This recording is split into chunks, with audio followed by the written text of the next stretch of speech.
Boyer was doing his talk from his house. He's got very white. He's very white. It's not like Jamie's background. His house looks like Jamie's. Yeah, except that he's actually got some furniture in the background.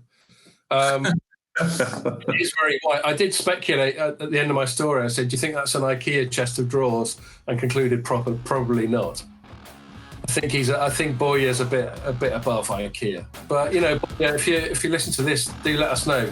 The audience needs to know what kind of furniture you buy.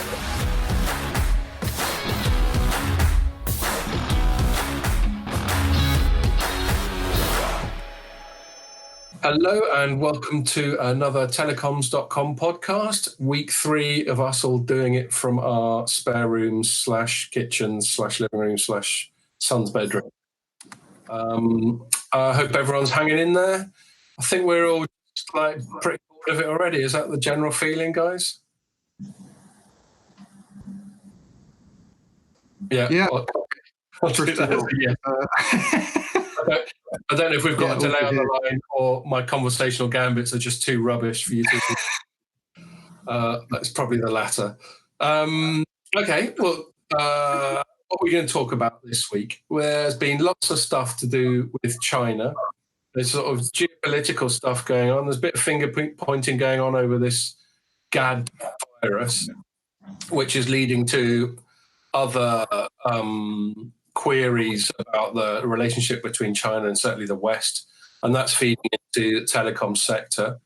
We've also had Huawei's annual numbers, which we'll discuss, and then both of you two have written about what effect this crisis going through now might have on the balance of power to do with 5G, I believe. So we'll talk about that.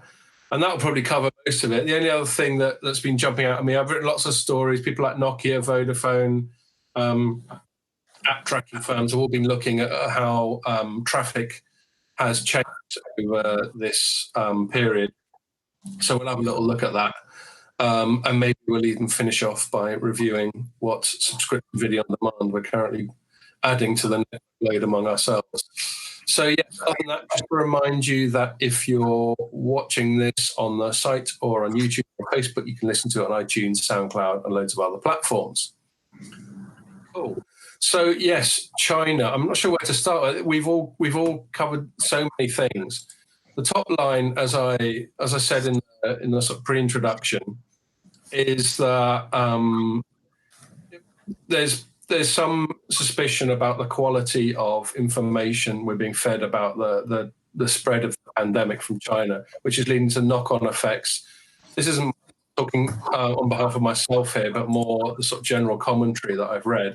Knock-on effects in terms of the issue of trust between China and the West. And the reason it's directly relevant to telecoms is the whole hassle that Huawei's been having for a year or two is basically to do with trust, which is the West doesn't trust Huawei to not use its presence in its networks to assist the Chinese state.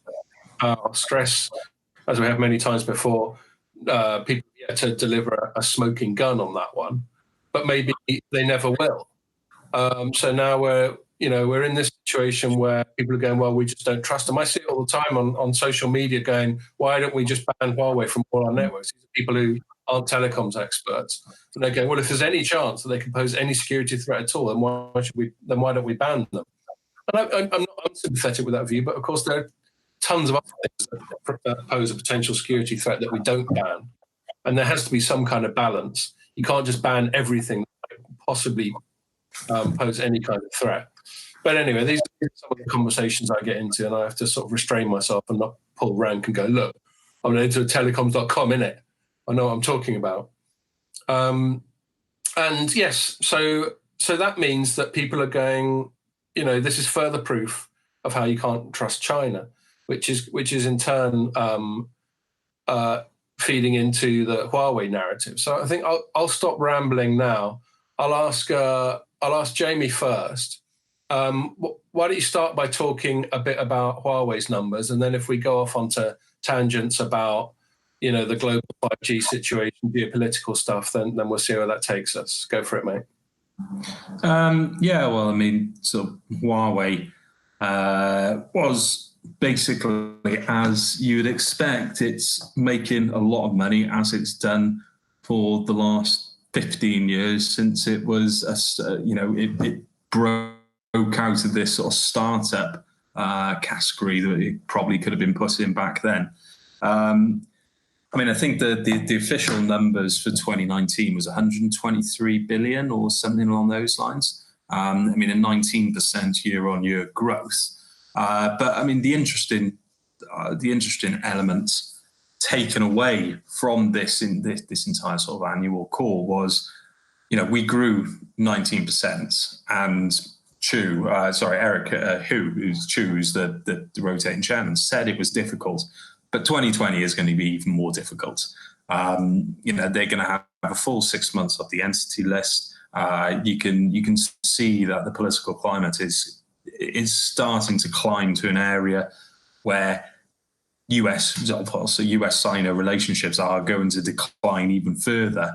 And ultimately, I think the China Mobile decision to give the vast majority of the business to ZTE and Huawei has acted as a further catalyst for this passive aggressive shit slinging go across the Pacific that we've seen over the last 12 months. I as much as the world wants to be in a sort of collaborative mind frame with this coronavirus that's sort of killing us all at the moment, I can just see the industry becoming so much more fragmented and sort of disassociated, and even splinter ecosystems developing around the world over the next sort of 6 to 12 months. I think the telco industry is heading into a really, really difficult period, and probably the only thing that will end it is change in political leadership with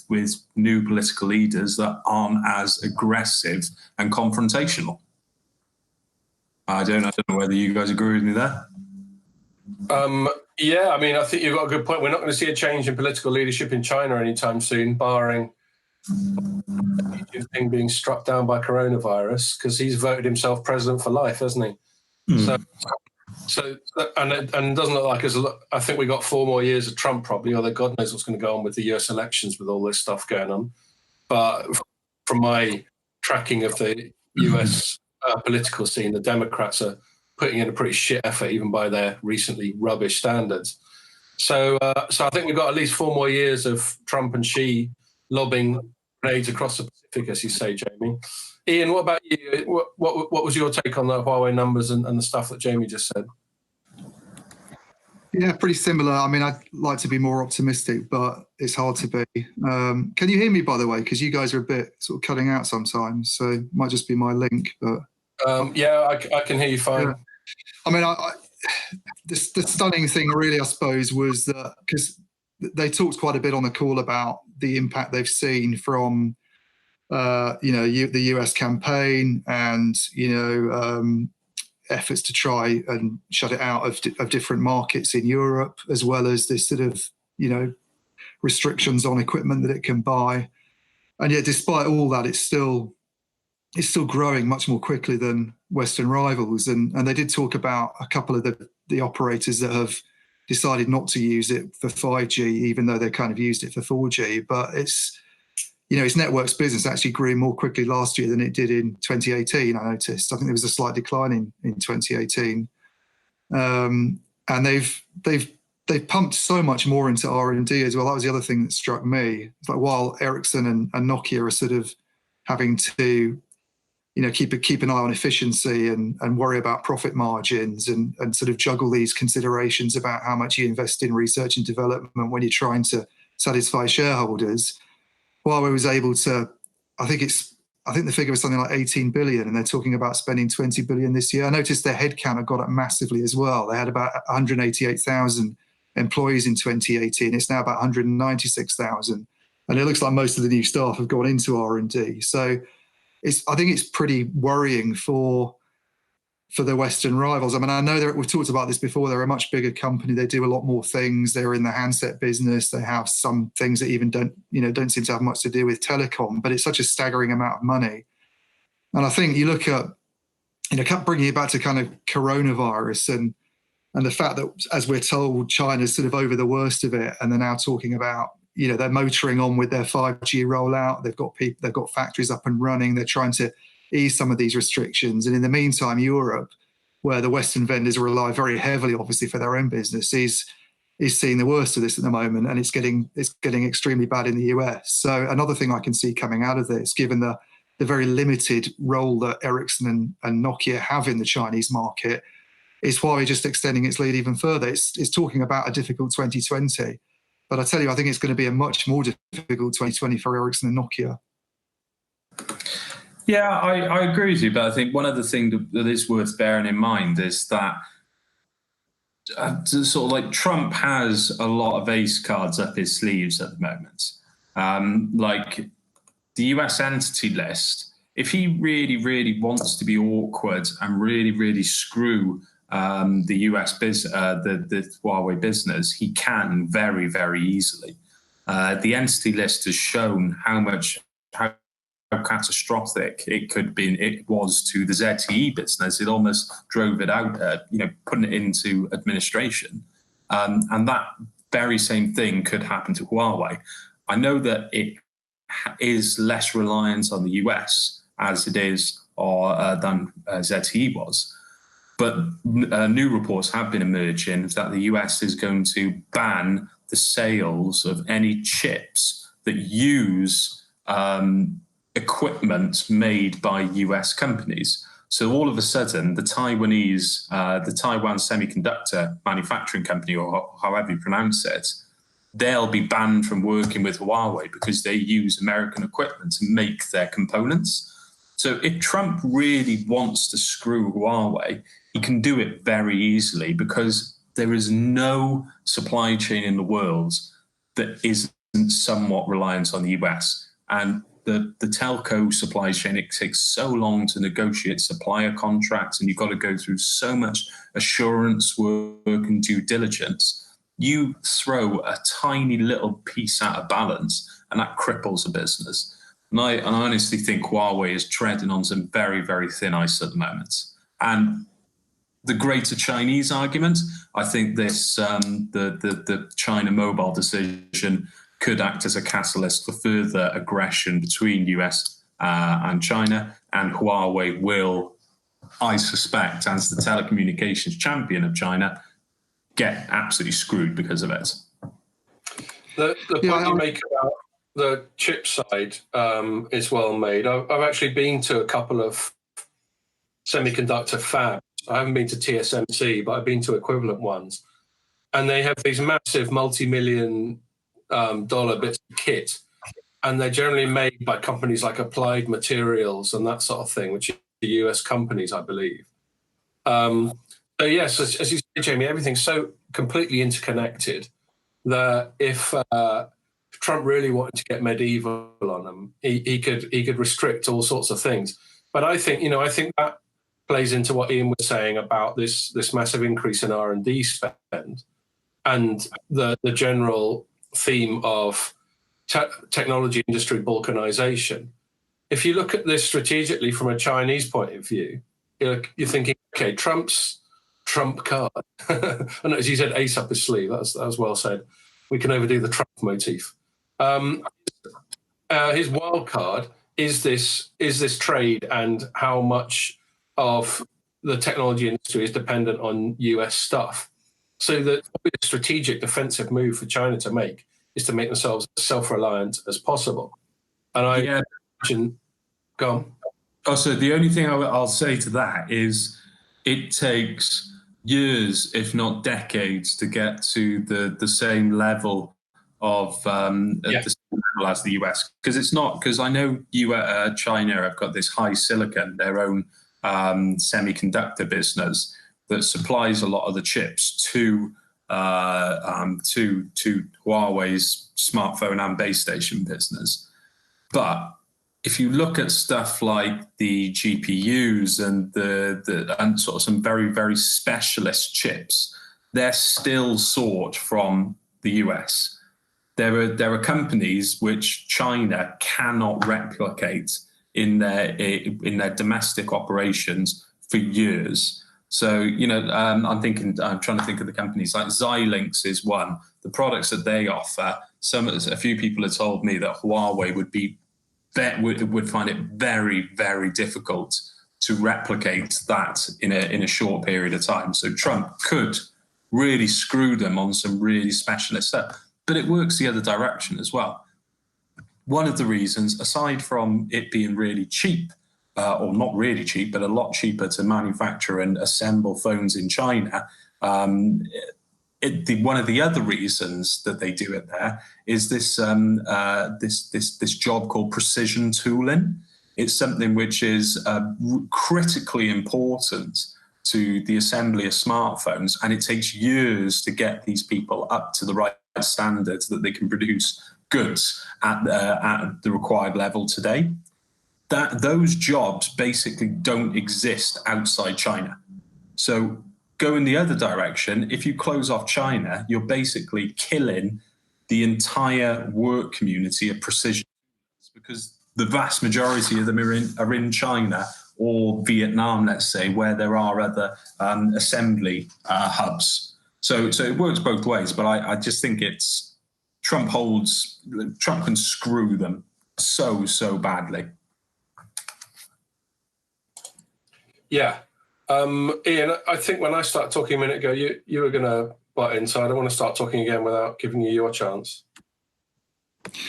No, I was just going to make the point that I think China's got a lot of weapons that it can use as well, as Jamie's just said. I mean, I think there's, this is the danger, and I think this was even raised during the earnings call when, is it pronounced Chu?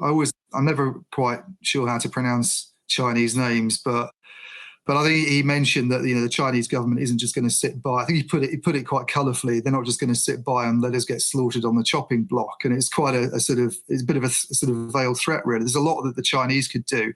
Maybe not even necessarily in the telecom market. There's a lot of other things they could do if they wanted to upset Western firms. And it doesn't have to be necessarily directed against the US. There's markets that are under pressure from the US to do things on the Huawei front that are reluctant to do it because they have sort of very healthy trading relationships with China. So the Germans, for example, one of the reasons Huawei plays such a big role in German networks is because I think China is the main sort of export market for a lot of machine tools and cars and things like that. So there's all sorts of other trade things they could do to retaliate. If it escalates that way, then we're really talking about problems that go outside the telecom sector and become much bigger.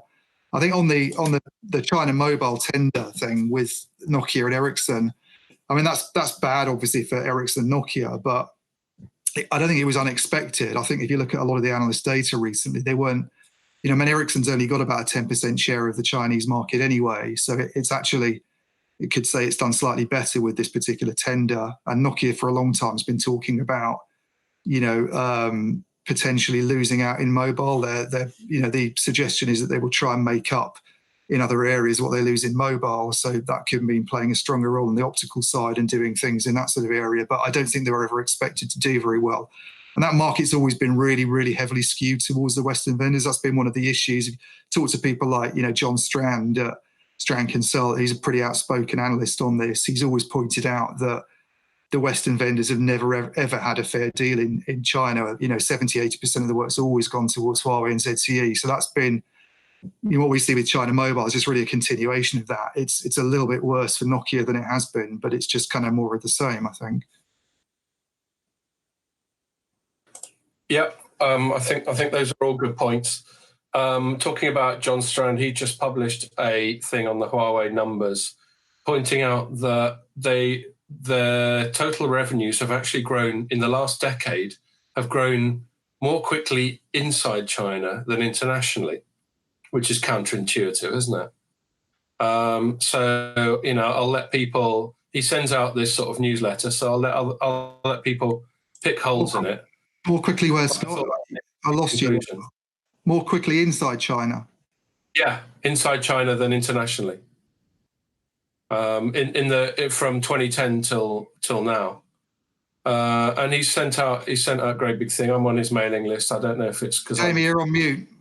Yeah. I mean that doesn't entirely surprise me. because I mean, I was drawing out the adoption numbers are for 4G technologies over the last couple of days from 2010 through to 2020. It was the Omdia guys who provided the data, so much appreciated there. And if you actually have a look at the acceleration of mobile deployment in China, it is really, really quite staggering how quickly they threw up networks. Like, for instance, I don't think, I mean, the United States had something like 40 million 4G subscriptions before China had even sold their first 4G subscription. So the amount of money that had to be spent on building that network for what's their total subscriptions now? 1.4, 1.5 billion 4G subscriptions in the market. Building that network for that many people over a 6-year period, let's say, it may be 6 to 8 year period. That's a ridiculous amount of money. So it really doesn't surprise me that they're growing quicker inside China than outside China, especially with the lack of competition. Yeah, well, that's that competition thing. And Ian, you make a very good point about the recent tender by China Mobile, it not being anything extraordinary. I think that sort of feeds into the narrative that I've been keeping an eye on, which is that the whole coronavirus thing and the increasing suspicion that China hasn't been entirely honest with the rest of the world about the extent of it when it was there. And I saw one thing that didn't even pin the blame on Xi Jinping. It just pinned the blame on a more sort of distributed culture of dishonesty, whereby local officials tend to lie because they don't want to get themselves in the shit and all that sort of thing. You know, I don't know culturally how true that is, but either way, there's an overarching narrative about sort of China's trustworthiness because of this virus. And then when something like the China Mobile thing comes up, then people go, you see, and really it doesn't prove anything because that's how it's always been. Or if it does serve any purpose, what it does is remind people that, you know, a lot of the accusations that Trump has chucked at them, which is that they don't play fair in the global trade game, that serves as quite a good illustration of it for some people. Jamie? I mean, this China Mobile thing, I think it's a very difficult one to actually balance, because you've got to say that although it's unsurprising, realistically, it could be retaliation.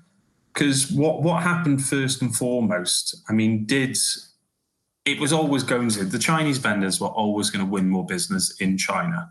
But over the last 2 years or 18 months, you've had the US Congress make it illegal for China to sell into communications networks. You've had the UK do their supply chain review, which they restrict Chinese involvement to 35%. You've got other European nations who are looking to do the same. Countries like Czechoslovakia and Poland have banned China or Huawei and ZTE. I mean, realistically, it was always going to be a long shot that European vendors were going to get a level playing field in China. But even after this, is anyone surprised? It just looks like Chinese retaliation for actions that have been taken in Europe and North America now. Well, that's how it can seem, but as Ian said, if all it is a continuation of what's been the status quo for quite a while, then whether or not it's accurate to frame it as retaliation is another matter. But I think, you know, what's really, you can't really criticize them for not is how narrative. No, I'm not disagreeing with you. I just think the news by itself, in isolation, if you compare it to previous tenders and to market shares in China, is not remarkable. But in the current sort of narrative climate, it provides another piece of circumstantial evidence of bad by China to the rest of the world. And I think the current mood is very hungry for that kind of circumstantial evidence. In fact, I'd go so far as to, Ian, you were just saying that this kind of stuff, if it keeps going, it's going to transcend telecoms or tech and just be much bigger than that. I'm completely with you. Depending on how this all plays out, I could even see a new Cold War emerging with China as the antagonist to the West instead of the USSR, because they will retrench. Everyone will close their borders. The tech industries will balkanize.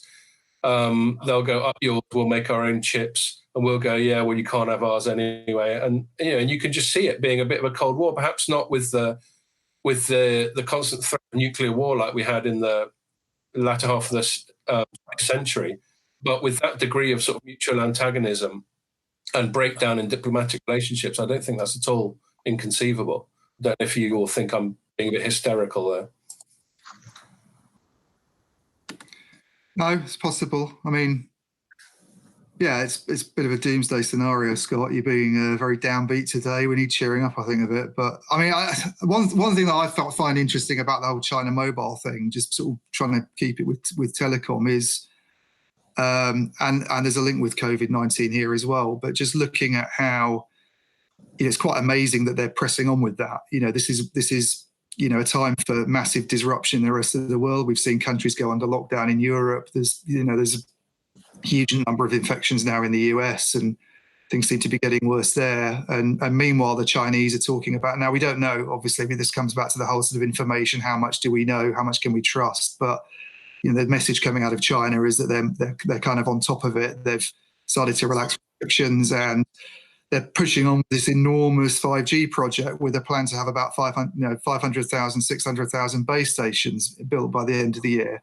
And this is clearly, if that happens, this is clear where all the spending is going to be this year, because you contrast it with Europe all of a sudden, and this is going to be a big worry for policymakers in this area who are concerned about, Europe losing its technological edge, and, Americans worried about falling behind in the 5G race. You've got loads of countries delaying 5G spectrum auctions. You've got signs that operators are trying to reduce non-essential capex. Now, I think at the moment, if they're trying to cut spending, then something like 5G is an area where they would potentially, not just because of spectrum auctions, even if those have gone ahead, I think that's an area where they would possibly look not to spend as much, because everybody's at home. Where's all the usage going? We talked about this before. It's all on fixed broadband networks. There's less pressure on mobile networks than there has been. You've got supply chain issues. It's very hard to get stuff done with countries under lockdown. I think there's reports out today from Telefonica saying it doesn't foresee doing much fibre build at the moment because it doesn't want to put workers at risk. And meanwhile, you've got China saying it's going to push on with this 5G rollout. So this whole argument, this whole worry about China being so far ahead in this new technology and potentially giving rise to all sorts of new services and having a big impact on productivity, it's going to be a real concern to policymakers. Now, maybe as Jamie's saying, Trump is going to do something dramatic on the supply chain front, and there are going to be new rules that stop China, stop Huawei from accessing equipment. And who knows what might come out of that. But, if that doesn't happen, then I think there's going to be a big concern in the West about what countries look like when they come out of this and how far ahead China might be.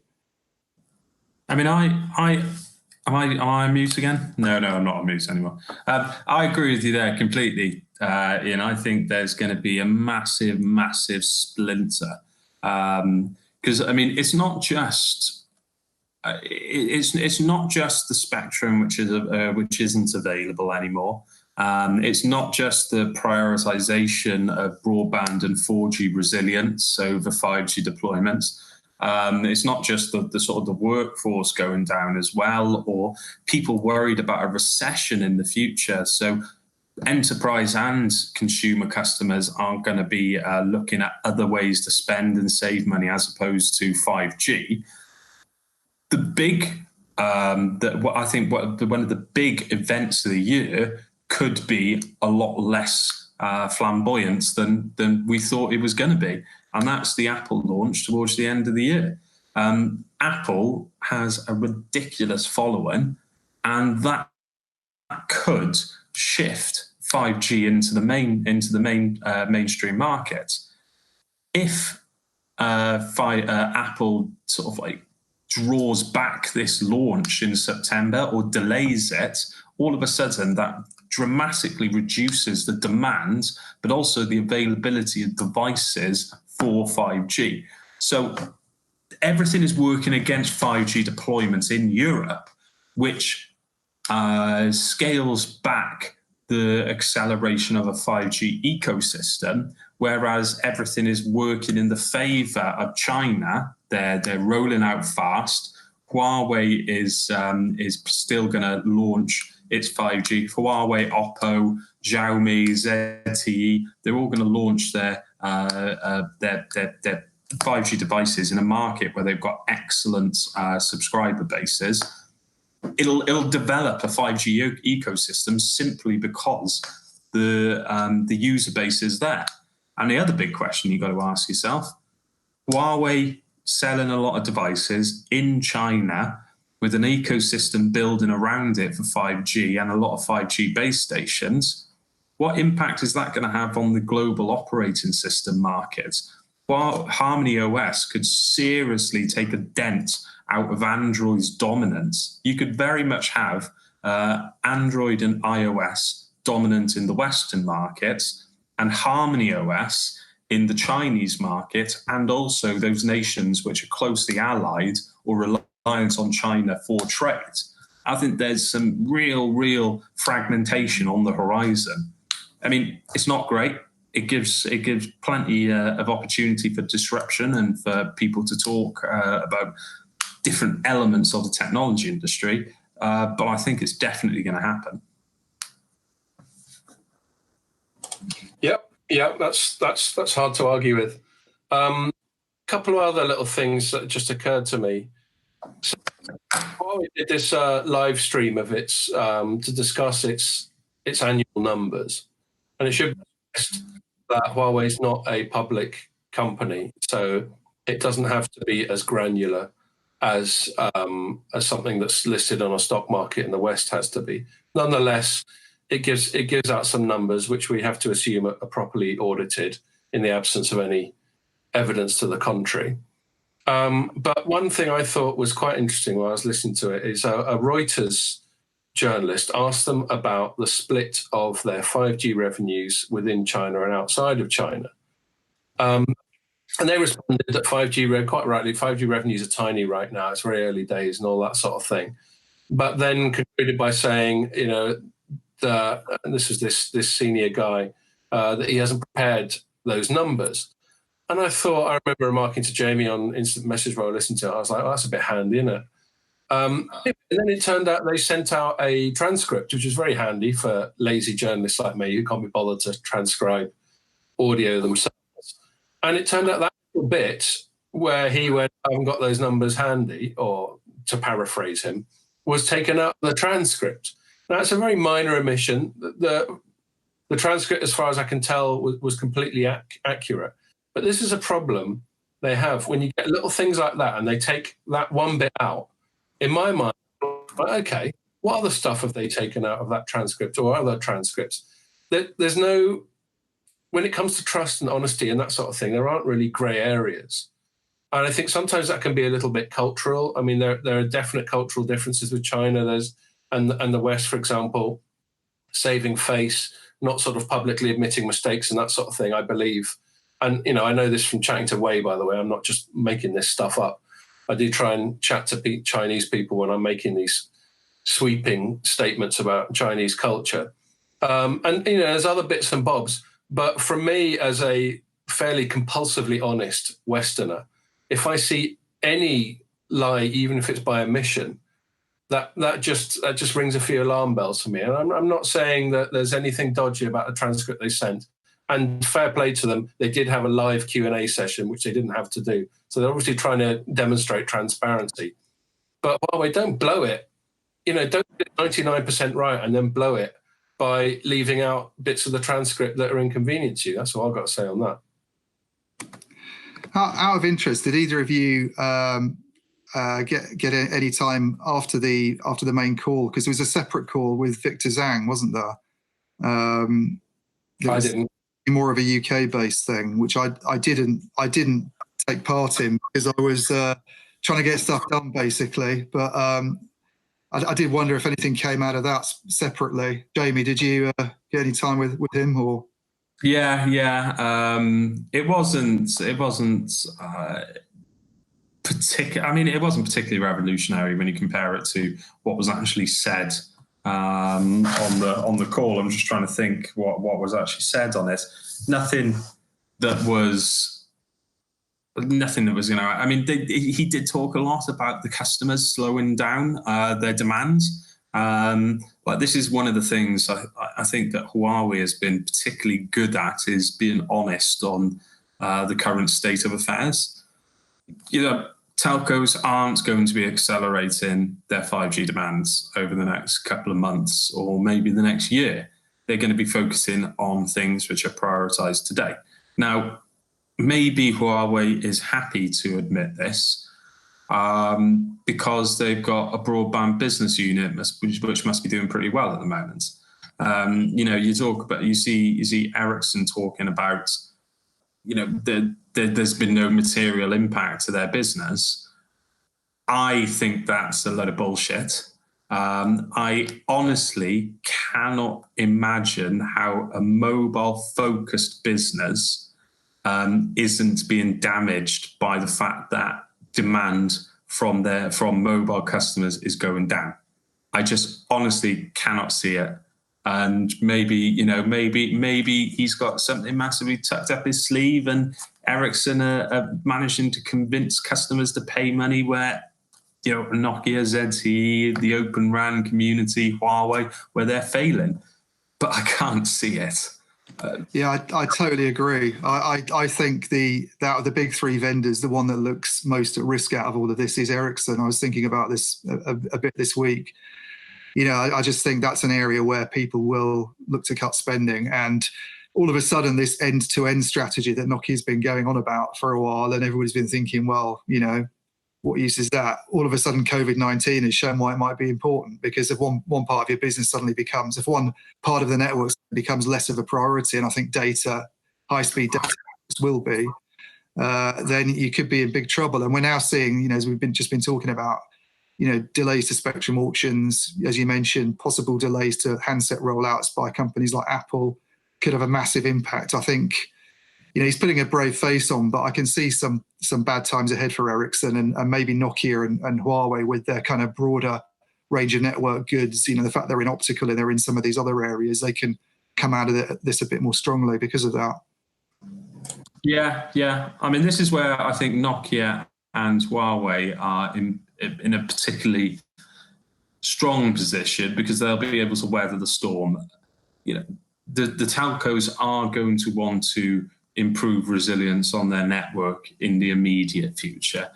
How would you do that? I don't know. I'm not an engineer, but you're going to be buying more equipment and services off companies which specialize in broadband and optical and sort of Wi-Fi and backhaul and just anything that's in the ground. And unfortunately, that's not Ericsson. So I just can't see, unless there is a significant increase for demands for 4G in terms of improving the resilience and the capacity of the 4G network, which there currently isn't, unless I miss something.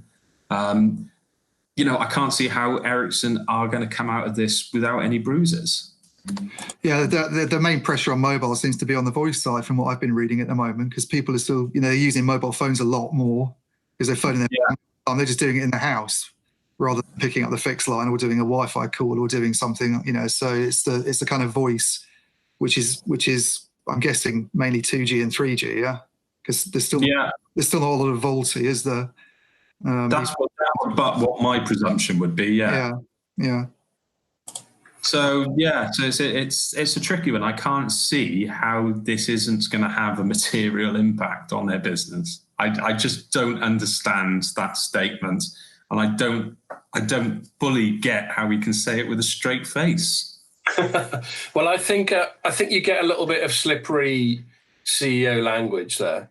So, we don't. When he says hasn't been materially affected, what time period is he referring to? Is he referring to Q1? Is he referring to just January and February? I've got a feeling when he does an equivalent call in a quarter's time, he's going to be saying some different stuff. He did also say he's got a few kroner in the bank, so he seems to think that they'll be all right for a bit. And knowing Ericsson, they're probably trying to do a decent thing by all their staff and not just kicking people out. A few corona in the bank. A few corona. That's a good point.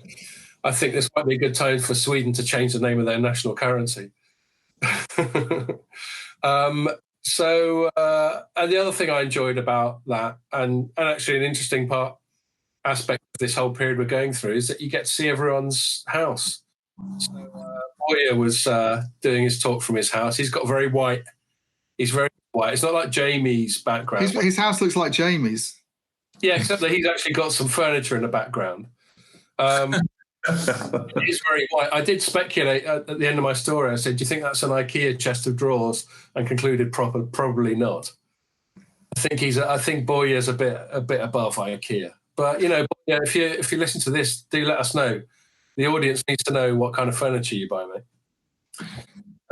Okay, that was interesting. Listen, we've spoken about it for quite a while, so I'm going to steer it onto our last item, which actually there is a segue, because you were talking about the changes in traffic and all that sort of thing. And there's just been loads of stuff coming out of the industry regarding the novel traffic patterns. So a couple I've written just in the last 24 hours, Nokia flagged some stuff up.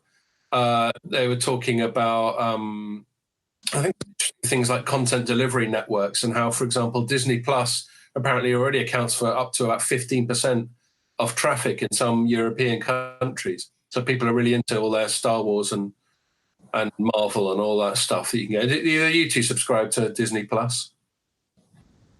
No, I didn't even know it had been launched. Yeah, well, there we go. Their marketing people are doing a great job there then. Well, I thought they delayed it for some reason because of what's going on. But did I get that wrong? Is it just delayed in some markets? There might have been, but if it was, then the delay's over. Right. There's some interesting stuff there. And Vodafone just today was talking about, in some places in Europe, 100% increase in upstream traffic, i.e. what we're doing now, creating the video in the home through video conferencing and that way. And they're all obviously going, yeah, we've got this nicely under control, don't worry, it's all cool. But as I did say in my latest one, they would say that. They're not going to have a blog saying we're having a nightmare. Or maybe they would. I mean, an interesting thing about what's happening is that there is pressure on, it's almost back to what we were talking about earlier, there's pressure on greater honesty and transparency. I'm not really seeing it in political commentary. People are still picking their teams, and people who hate Tories are still saying what shit job they're doing, and people who like them are saying what a great job they're doing. But getting a general sense of, for the time being, people wanting to dial down the bullshit a little bit. That could just be wishful thinking on my part, which a key component of which will be greater transparency and honesty. And so we're getting all this sort of thing. Another interesting thing I'm noting is using smartphones to track people's movements. So that has real privacy implications. Because obviously this tracking is being done without the express consent of smartphone users. But then again, it's really handy. There's a European initiative to track it. Google just published a bunch of stuff that's really interesting. I urge you guys, if you haven't seen it, click on my story and go through to the link, and you can download some quite granular data about people's movements in different countries, and even by the county. They're tracking people sitting in front of their TVs, are they? Yeah, well, how many people are, because obviously Google owns Google Maps as well. So it can tell how many people are going to restaurants. Apparently there's been 85% decline in people going to restaurants and museums and recreation. Because they're all shut. Yeah. I'd say it's got 100% decline. Well, exactly. That was what I was thinking. Yeah. I couldn't believe it. What are they 15% doing, the cheeky bastards? They're all down the pub just taking it over. Well, it gives Derbyshire Police something to do. They can go out and arrest them, yeah? No, Derbyshire Police are only concerned with people going for walks in the country. You can go to a pub in Derbyshire. And there's about a 50% decline even in people going to the shops. I managed to venture forth yesterday and did a bit of Costco and a bit of Sainsbury's, and the Pacino family is now completely self-reliant in pasta, bog roll, rice, tins. I mean, basically, we're good. We could not leave the house for a month now. Oh yeah, and booze. We've got embarrassing Aladdin's cave of booze now. So, speaking of booze, we should crack open one, yeah. All right, go for it. I didn't really want to. You didn't have one last night. You're joking. This is that can be Zlatý Březán, Slovak lager. Excellent. Well, that can be my still for the pod anyway. I think we should. Jamie, next week I expect you to have a tin or a bottle and be presenting it to the camera, please. Actually, we might not do one next week because it's Good Friday. Anyway, next time we do one. So yeah, that's all been interesting, and I guess I think the network's been holding up. We're getting a little bit of stuttering on this podcast recording, but on the whole, I think it's okay. So yeah, I guess I just wanted to finish off, unless you guys have got anything to say about the sort of network management or the location traffic side, tracking side of things. I just wanted to start off by asking what you guys, seeing as there's so much more video streaming going on, what you guys are streaming. I'll start off. I started watching something called Tiger King last night, which is about some random redneck in Oklahoma who keeps about 200 big cats, and there's some weird stuff going around him, and that's one of the most popular streaming things at the moment. Jamie, you're not on. What have you been watching?